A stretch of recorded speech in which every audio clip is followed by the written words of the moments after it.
Вот. Как вам такая информация? Мощно, да? Қалай адамдар ойланбайды. Ренжідім, анаған ренжідім, мынаған ренжідім. Ол ойлайды, что ауызбен айттым, болды. Но оны дене, біздің дене оның бәрін проживать етіп жатыр да. Біздің ағзамыз, біздің организміміз соның бәрін көтеріп. Неге адамдар қазір көп онкологиядан ауырады? Неге адамдар депрессияға түсіп кетіп жатады? Неге стрессқа түсіп кетіп жатады? Неге адамдар жаңағыдай есін жоғалтып алып жатады? Неге өз-өзіне қол соғып жатады? Себебі осындай дүниелермен справляться ете алмайды. Естеліктер адамды жеп қояды да. Өткендегі болған нәрселерді дұрыс қабылдамау адамды құртады. Кім? Ұйықтаңдар болды. Алло. О, не болды. Там жасын майдан жағылыш. Так. Енді қазір мен сіздерге қазір мен сіздерге тағы бір қызық нәрселер айтамын. Енді мына апаға қандай совет айтар едіңіздер?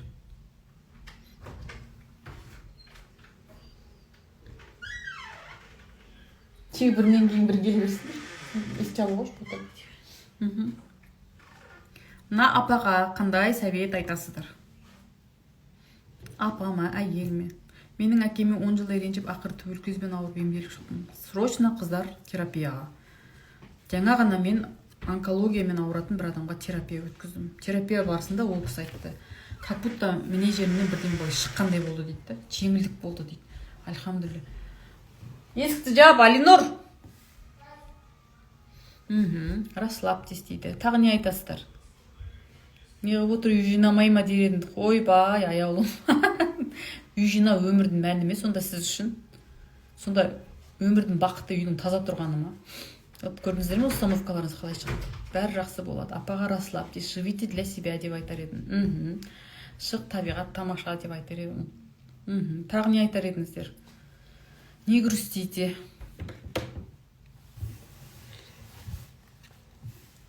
Серуендесеңіз деп айтар едім. Надо встать и выйти на свободу. Сыртқа шығу. Айналаңызда адамдар көп. Не болды? Ұйықтаңдар. Көшеге шығып серуен, выйти просто прогуляться. Білім ал деп айтар едім, машалла.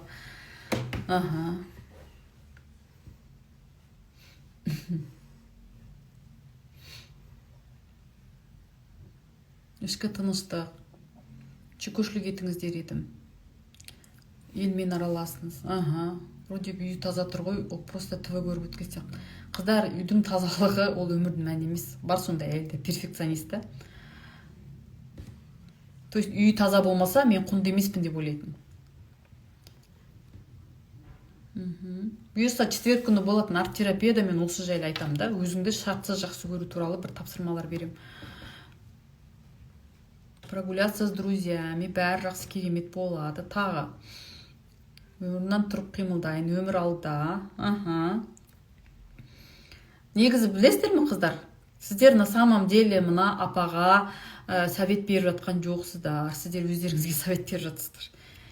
Әркім өзіне жетпей тұрған дүниені айтып жатыр қазір. Өзіне жасау керек, бірақ жасамай жүрген нәрселерді айтып жатсыздар қазір.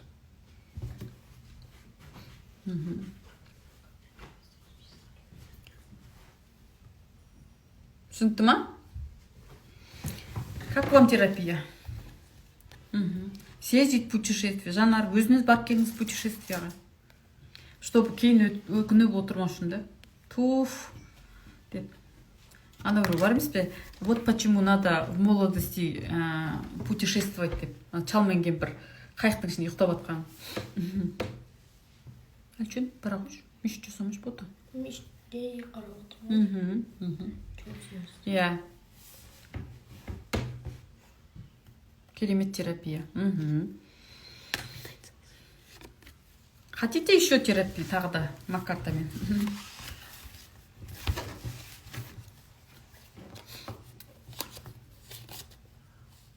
И так мечта. Қыздар мечтать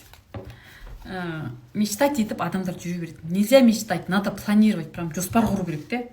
Датасын қою керек, ақшасын білу керек, сосын кейін жаңағыдай ниет жасап талпыну керек, иә. Мечта деген ол что-то неизбыточное. Понимаете? А мечтаны планға айырбастау керек.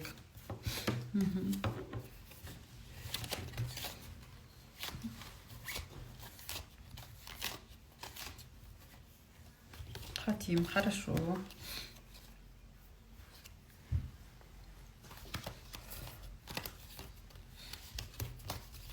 Так. Сейчас.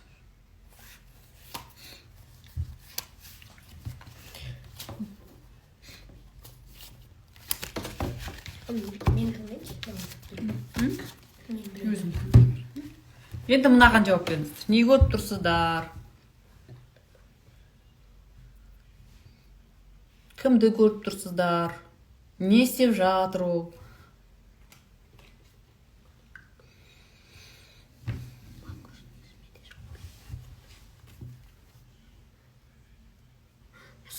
Өзім басам, нәтижесінде апаратыр. Қамқор ана. Заботливая женщина.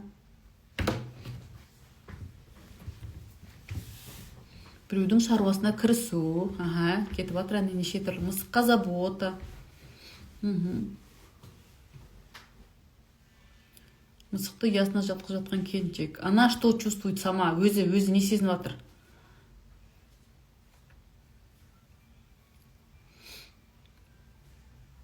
Әйелдің өзі не сезініп жатыр? Мысықпен ойнап отыр.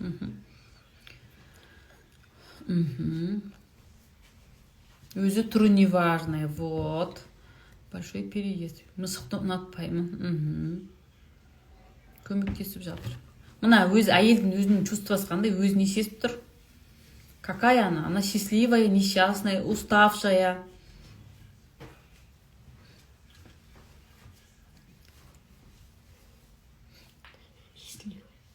Не істеп забота жасап жатыр мысыққа? Чувство раздражения. Кімге раздражаться етіп жүрсіз? Мысықты ясына жатқызып нерв ұстап жатыр деп.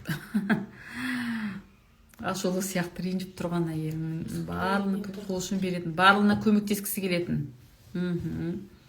Неге ол бәріне көмектескісі келеді? Не үшін керек оған бәріне көмектесу? Что она хочет? Злая дейді. Кому злая? Не үшін злая?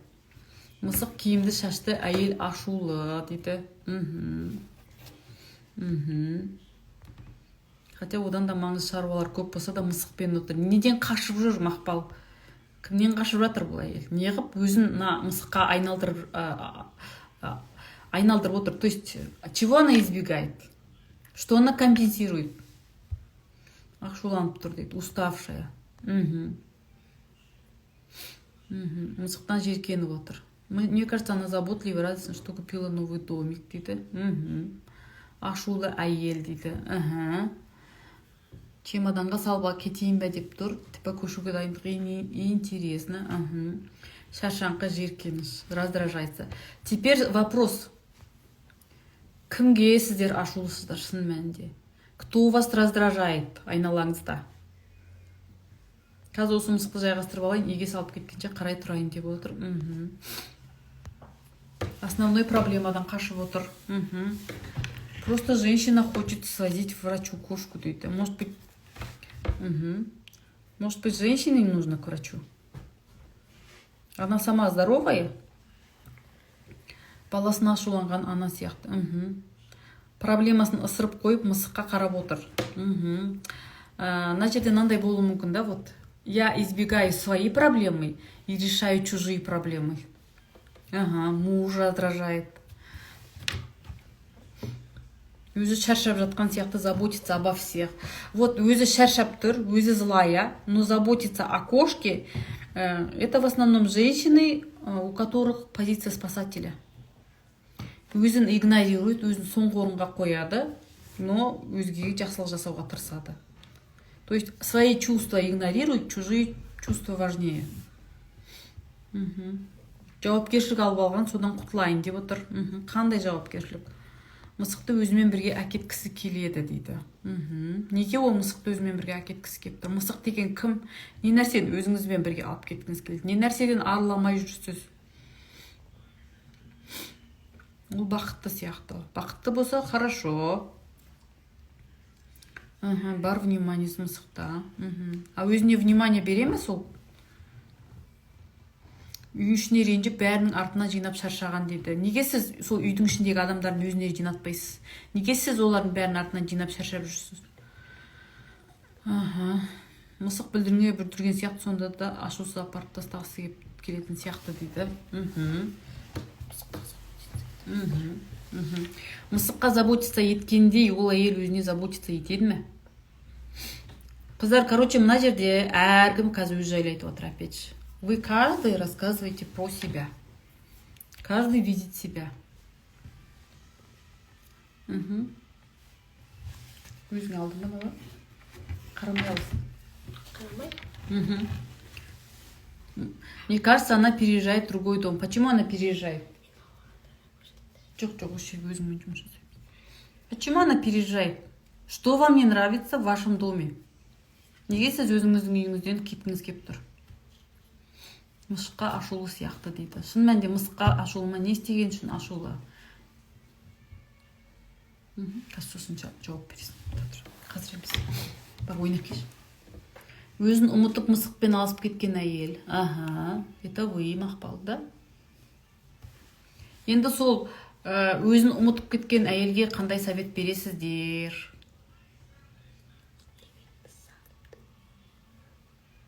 Әйелге қандай совет бересіздер?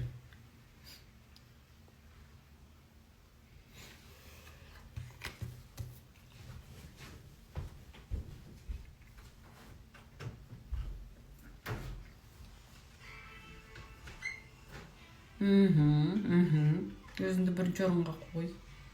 Тағы.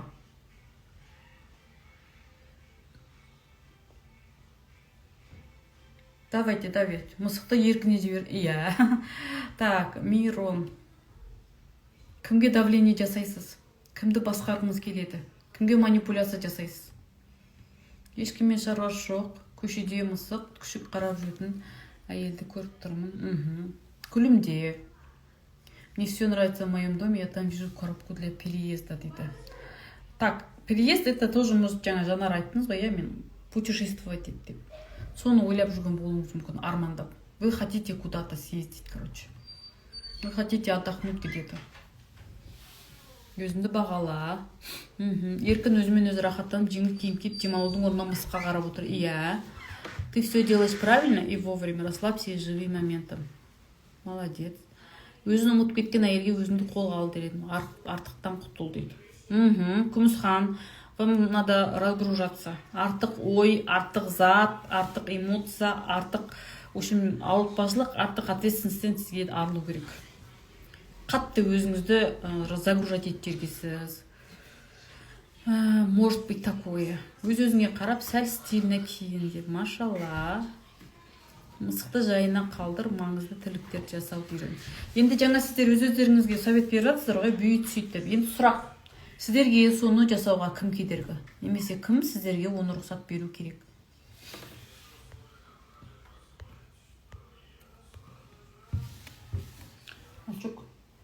Альшок, если тартып жатшы, пожалуйста.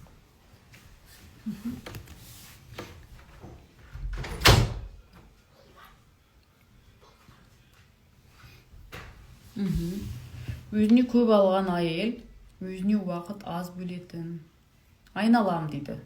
Қараңыздаршы, менің айналам маған рұқсат бермейді. Сол нәрсені маған айналам рұқсат беру керек дейтін әйелдер, это жертва позициясындағы әйелдер, қыздар. На самом деле әрбір әйел ол ересек, иә? Оның өмірі өзінің қолында, ол ешкімнің құлы емес, ол тек Алланың құлы. Оның өмірінің жауапкершілігі өзінде. И адамдар не істейді? Біреуді сылтауратып алады. Ойша біреуді сылтауратып алады да. Мүмкін ол адамның сізде шаруасы жоқ шығар, если честно ше. Но вы любите вот так. Айналам маған рұқсат бермейді, ана рұқсат бермейді деген сияқты. Тот виноват, этот виноват. Даже если сол адам сізге рұқсат берсе де, сіз не істейсіз? Тағы біреуді табасыз. Маған кредит қарыз квартплата кедергі дейді. Өзіме тек мен жауаптымын. Сізді әлхамдулилла естім амал ететінмін, машалла. Сіздің бір сөзіңіз кішкене кезінде нені ұнаттыңыз, сол саған ақша деп едіңіз, маған сол сөз етті, машалла. Қызым 9 гиперактивно, очень сильно устаю вечером, оказывается, бәрі уже раздражать ете бастады. Не істесем болады дейді. Надо отдыхать побольше. Қызыңызбен бірге ұйықтаңыз. Қызыңыздан да басқа тірліктердің бәрін жиып қойыңыз да. Просто неге гиперактивный балалардың мамалары устают? Потому что не только ребенок их утомляет. Оның өзінің мың-қырық тірлігі бар да, баладан бөлек алып алғанша. И оның балаға уақыты жетпейді, балаға энергиясы жетпейді, бала гиперактивный болып, оның вниманиясын алғысы келеді и сөйтіп шаршайды. Ақшаның жетіспеушілігі өзіме киім алсам басқаға жетпей қалатындай дейді. Ну да, сіздің өзіңізден аяған ақшаңыз басқа нәрсеге кетеді. Если сіздің миыңызда сондай ограниченный мышление болса, значит сіз Алланың шексіз жомарт бай екеніне сенбейтін адамсыз деген сөз. Сидела, изучала Маккарты без причины просто, и тут ваш эфир с ним дейді. Машалла. Мысықты қатты жақсы көретін әйел, прям мысыққа жағдай жасағанға кайф қап тұрған сияқты еркелетіп отыр. Жалпы қыздар, мак терапия деген адамның бейсанасындағы өзі білмей жүрген, көрмей жүрген дүниелерді алып шығатын инструмент. Өте мощный инструмент. Көріп отырған терсте, вроде бы картина, да? Мысалы, мен даже мына картинаны көрсетпей, просто бір өмірде болып жатқан бір ситуацияны көрсету мүмкін, да? Мысалы, жаңағыдай мысықмен ойнап отырған әйелді көрсетіп. Не ойлап отырсыздар деген кезде, вот так же вы будете отвечать. То есть мына картинадан көрдіңіз не, өмірден көрдіңіз не? Дәл қалай сізді мына картина раздражать етсе, өмірдегі сондай ситуацияда сізді раздражать етеді. Түсінікті ме? И мен осы Алматы қаласында бұйырса обучение бастаймын. Психологтарды оқытып офлайн бастаймын. Онлайн топпен обучение уже жүріп жатыр. Уже ертең бізде 4-ші сабақ, 4-ші эфир. Динамикалар өте күшті. Қыздар көп нәрсені түсініп жатыр, өздерінің қателіктерін, өздерінің дұрыс емес установкаларын түсініп жатыр. Уже басқа клиенттермен жұмыс жасап жатыр. Бұл жерде Динара отыр ғой, міне қатысып жатқан қыздар. Өздері айтып беретін шығар. Жалпы психология деген нәрсе сіздер ойлағандай прям сондай қиын нәрсе емес. Терапия жүргізу деген нәрсе қатты сондай қиын нәрсе емес. Егер де дұрыстап үйреніп алатын болсаңыздар, техникалар білетін болсаңыздар, өздеріңіздің установкаларыңызды жөндейтін болсаңыздар, шын мәнінде сіздерде просто жеңіл өзгелерге көмектесу арқылы ақша табыс таба аласыздар қыздар. Түсінікті ме? Жалпы арт-терапия бағытын тереңірек танысқым келеді дейтін қыздар болса, четверг күні мен топтық тренинг өткіземін. Келсеңіздер болады. Сізді Тоғжан ұстаз арқылы таныдым. Сторицларыңыздың өзі де өте құнды ақпарат алдым. Рахмет, Аллах екі дүниені бақытын нәсіп етсін. Әмин, қыздар. Сол мен оқытамын кеңес беру негіздерін. Осы арт-терапияны, оның ішінде мак-терапия бар. И және де КПТ бағытын үйретемін. КПТ бағыты деген не? Адамның мышлениесін өзгерту арқылы, ойлау жүйесін өзгерту арқылы адамның мінез құлқын өзгерту. Оның ішінде депрессия, паническая атака, ОКР, тәуелділіктерді. Иттен қатты қорқам, қалай құтылсам болады дейді. Терапия аласыздар. Шымкентке қашан келесіз? Шымкентке барып қойдым қыздар, уже барып кеп қойдым. Пока енді қашан баратын білмеймін. Алматылық қыздар мүмкіндікті жібермеңіздер. Өздеріңізбен бір жұмыс жасап, өздеріңізді танудың мүмкіндігін жіберіп алмаңыздар. Арт-терапия қанша тұрады оқыту? Жалпы арт-терапия, КПТ және психолог кеңесші барлығын қосып оқыту офлайн 500 мың теңге. Егер де мен психологпын, менің білімім бар, базовый, мен тек арт-терапия бағытын ғана оқып үйренгім келеді деген кісілер болса, оны 200 мың теңгеге үйретемін. Психология сабағы мықты, сөз жоқ, бүгін коллегама жасағанмын, мықты жұмыс болды деп алғысын айтты. Міне уже оқып жатқан қыздардың нәтижелері. Атырауға келіңші. Қыздар енді Атырау, Ақтөбеден шақырып жатсыздар, бірақ ол жақта жаңа су алды, айтты мүйтті, если честно, ондай жаққа барып жаңағыдай қазірге ол не время сияқтышы, адамдар өздері жаңағыдай өздерінің трагедияларынан арылып аяқтарынан тұра алмай жатқан кезде сөйтіп бірдеме өткізу деген бір түрлі сияқты. Онлайн топтық терапия макс дейтін ойыңыз жоқ па дейді. Топтық, в принципе, можно WhatsApp группада мак терапия өткізуге болады. Қатсам деген қыздар болса, онлайн өткізіңізші деген қыздар болса, можно бір 5 күндік мак терапия өткізуге болады. 5 күн бойы 5 түрлі осындай карта саламын. Сосын жаңағы установкаларыңыздың выявлять етіп, проработка жасаймыз. Дочь брала у вас терапию, говорю еще раз ходить, но она не хочет. Почему? Может, я ей как спасатель оплачиваю, поэтому не хочет. Как вы думаете? Может быть, қыздар, может быть. Не навязывайте, адам өзі қалып келу керек. Когда сіздер біреуді жібересіздер, еще оған ақша төлеп бересіздер, ол адам осознанно келмейді. Сол үшін всегда, когда вы говорите, я хочу отправить маму, я хочу отправить дочку, я хочу отправить сестру деген кезде, мен сіздерге айтам ғой, она сама хочет деп айтам. Если сама не хочет, не отправляйте, қыздар. Маған 100 мың, 200 мың төлемін деп тұрса да, мен ол адам қабылдамаймын. Сами должны хотеть. Спасатель болмаңыздар, өтініш. Потому что ондай адамдар, өздері ақша төлемей, біреудің ақшасына келетін адамдар любят обесценивать. Потому что они этим обесценивают не меня, они говорят, не лезь, пожалуйста, дейді. Вообще не суй маған, мені қылқындырма, тұншықтырма, маған тықпыштамаш дейді. Керек емес маған дейді. И сөйтіп құнды дүниенің бәрі құнсыздандырып тастайды. Мен қалап дұға етіп жүрген дүниелер басқа бір әйелге беріледі. Не сұрасам да сол әйелге беріледі, неге дейді. Бәлкім ол әйелді сұрайтын шығар. Неге сіз именно сол әйелге беріледі деп ойлайсыз? Мүмкін шынымен де сіз қаламайтын шығарсыз. Білмеймін ғой, қыздар, это надо разбираться. Негізі Алла тағала шынайы ниетке қарай береді. Көп адамдар ауыздарымен сұрайды, бірақ ар жағында оны қаламайды. Ар жағында қорқады одан. Ар жағында өздерін оған лайықты көрмейді. Сол кезде оны Алла тағала әділдігімен, қамқорлығымен бермейді.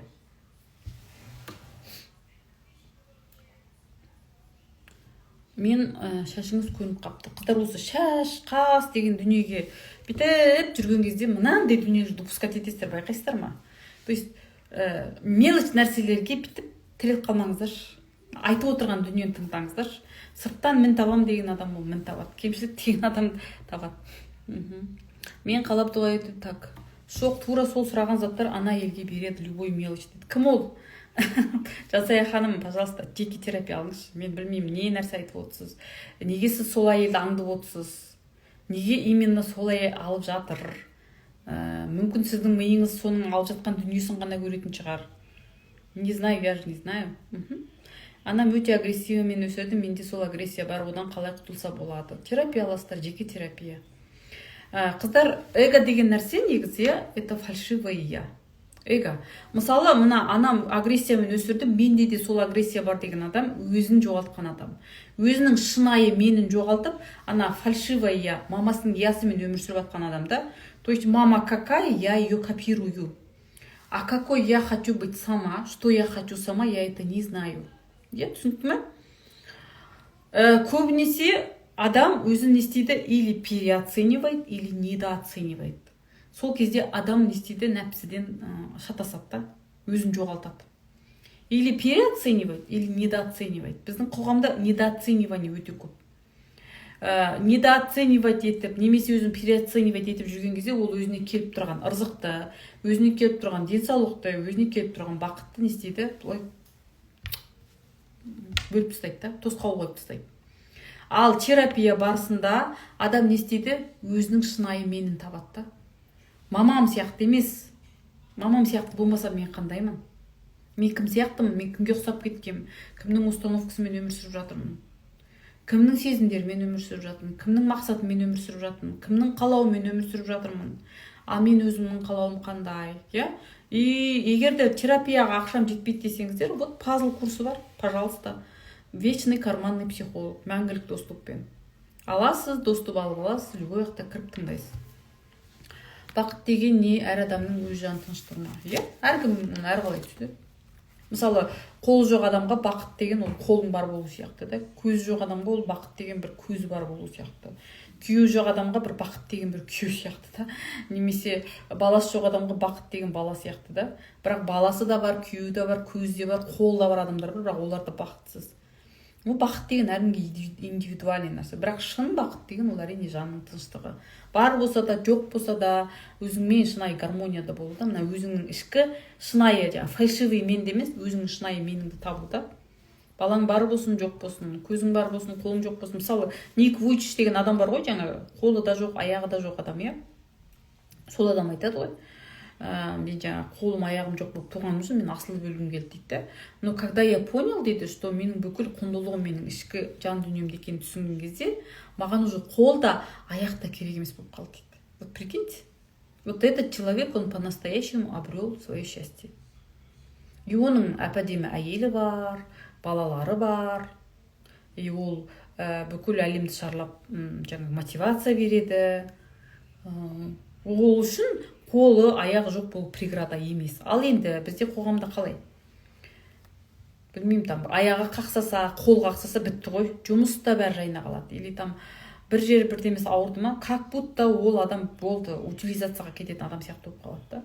Өмірде бір нендей проблема болса, адам не істейді? Бүкіл нәрсесін бәрін тосқауыл жасайды. Ал ол адам қолы да жоқ, аяғы да жоқ, бүкіл әлемді шарлап жүр. Африкаға да барады, анда да барады, даже Қазақстанға келіп кетті де. А бізде қазір сіздің, Құдай сақтасын, қолыңыз или аяғыңыз сынып қалса не істейсіз? Жатасыз, иә? Масыл болып, қашан мені туалетке апарасыңдар, қашан біреу келіп менің халымды сұрайды. Как будто бір. То есть сыртқа көбірек мән береді. Даже бетіне бір безеу шықта настроение түсетін әйелдер бар. Немесе там білмеймін, бір жері бір кішкене бір нәрсе тыртық баса, там бір нәрсе шығып кетсе бітті да. Бүкіл жаны сол жерде тұрады адамның. Нет, адамның байлығы ішінде, қыздар. Өз-өзімді сынай беремін, әр ісімді сынай беремін, үнемі өзімді сынның астына ала беремін. Неге олай айттым, неге олай жаздым. Терапия алыңыз. Скорее всего, сізді балалық шағыңызда мамаңыз сынай берген. Сізді безусловно жақсы көрмеген. Қыздар, өзіңді сынай беру деген не? Өзіңе деген аутоагрессия. Яғни өзіңе деген дұрыс емес энергия. Теріс энергия да, өзіңізге жіберіп жатқан. Өзін сынай беретін адамдар көбінесе тырнақ тістегіш болады, нелерін жұлғыш болады, бір жерлерін кескіш болады, тырнағыш болады, үшін сондай болады да. Өзін сынай беру, өзін наказывать ету. Примерно мына суреттегі сияқты болады да.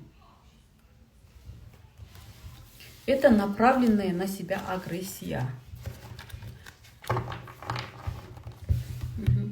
Түркістанға білмеймін, қыздар, пока белгісіз. Скорее всего, пока бармаймын. Так, түсініп ме, қыздар? Давайте онда мен эфирді аяқтайын. Надеюсь, эфир сіздерге пайдалы болды деп ойлаймын. Эфирді сақтайын. Өзімді қабылдай алмайтын сияқтымын, көп салыстырам, айналам, мен күйеуімді де салыстыра берем, өзіммен жұмыс істегім келеді. Терапия алыңыздар, қыздар. Қыздар, терапия бір өмірлерді бір рет бір ақшаларыңызды қиып өздеріңізді терапия алыңыздар. Өздеріңізді жақсы көрсеңіздер, киім аласыздар, иә, тамақ жейсіздер. Ол сырттың азығы ғой, көздің азығы, ал жанның азығы үшін не істеп жатсыздар? Психологияны оқысам эгоистка болып кететін сияқтымын дейді. Сіз эгоистка деген сөздің мағынасын білесіз ба, аялым? Эгоистка деген сөздің мағынасын білесіз ба? Эгоистка болу деген не? Здесь здоровый эгоизм, здесь нездоровый эгоизм. Соны ажырата алмайтын адамға кажется, что ол эгоист болып кетеді. Эгоист деген сөз бәріне жаға береді, ажырата алмайды. Манипулятор күйеуден тек ажырасып құтыламыз ба дейді. Манипулятор деген күйеу қандай әйелдерде болады? Манипуляцияға ілігіп кететін, өз-өзіне сенімді, сенімсіз, қорқынышы көп, өзін кінәлай беретін әйелдердің күйеулері манипулятор. Жертва әйелдердің күйеулері манипулятор болады. Өзінің жеке шекарасын қорғай алмайтын әйелдердің күйеулері манипулятор болады. Жоқ деп айта алмайтын әйелдердің күйеулері манипулятор болады. Сізден 2 рет терапия алдым, проблемалар шешілді, өзімді жеңіл сезіндім. Машалла, молодец. Терапияның бағасы 50 000 теңге, қыздар. 1,5 сағаттық терапия. WhatsApp видеозвонок арқылы өтеді, онлайн болса, ал офлайн Алматы қаласында өтеді. Спасатель рөлінен шықтым. Мне терапия алған адамнан кері байланыс. У меня сегодня день рождения, меня поздравили по телефону, но никто не пришел в гости. Я спокойно это приняла. Это интересно, правильно? Вы из-за этого, если не расстроитесь, это нормально. Расстраиваются, естественно, люди в детской позиции. Детский позицияға адамдар ренжиді. Неге мені көрмейсіңдер, неге мені құттықтамайсыңдар, неге маған подарка бермейсіңдер, неге маған мән бермейсіңдер, почему вы на меня не смотрите, почему вы меня игнорируете. Это детская позиция. Уақытым жақындаған сайын қатты ашуланшақ болып кеттім, өзімді қалай басам. Терапия алыңыз, Мақпал ханым. Бағанан бері айтып отырмын ғой сізге, терапия. Вы как будто знаете, жоқ, мен терапия алмаймын, мен ақшамды оған қимаймын. Маған басқа бір нәрсе айтыңыз. Бір сиқырлы таяқша беріңіз деп отырған сияқты. Менде сиқырлы таяқша жоқ, қыздар. Әркімнің проблемасы индивидуально. Әркімдікі надо копать. Понимаете? У каждого там есть свои глубинные причины. Мысалы, адам бір күнде онкология болып кетпейді ғой. Адам бір күнде ауру болып қалмайды. Адам бір күнде ажырасып кетпейді. Адам бір күнде ашушаң болмайды. Оның барлығы бүйтіп слой болып кеп жарылған нәрсе ғой. Детская позициядан құтылу үшін терапия аласыздар. Сізді детская позицияда ұстап тұрған не нәрсе? Детская позиция деген не? Жауапкершіліктің жоқтығы. Детская позиция это обидчивость. Детская позиция ол қорқақтық. Детская позиция это тревожность. Өзінің ойын айта алмау, жоқ деп айта алмау, манипуляция. Соның бәрі детская позиция. Сессия тапсырамын, соны уайымдай беремін, ой дайындалайын десем, есімде қалмайды сұрақ жауаптар дейді. Уайымдағаннан не өзгеріп жатыр? Бірдеме өзгеріп жатыр ма? Уайымдағаннан нәтиже өзгеріп жатыр ма? Ұлыңыз менің ұлым секілді екен дейді.